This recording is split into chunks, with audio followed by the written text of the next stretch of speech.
নমস্কার বন্ধুরা, আজ বানাবো লাউয়ের কোফতা কারি।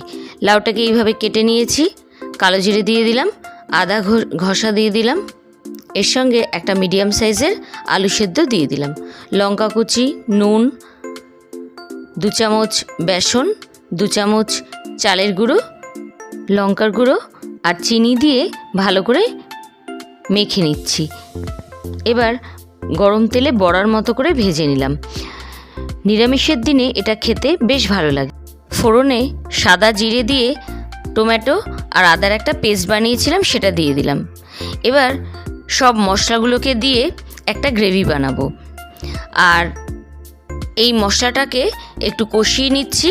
ফাইনালি জল দিয়ে এবার আগে থেকে আলুগুলোকে সেদ্ধ করে রেখেছিলাম সেটা দিয়ে দিলাম, সাথে বড়া আর কাঁচা লঙ্কা দুটো দিয়ে দিলাম। ফুটে উঠলে গরম মশলা দিয়ে রেডি আমার লাউয়ের কোফতা কারি।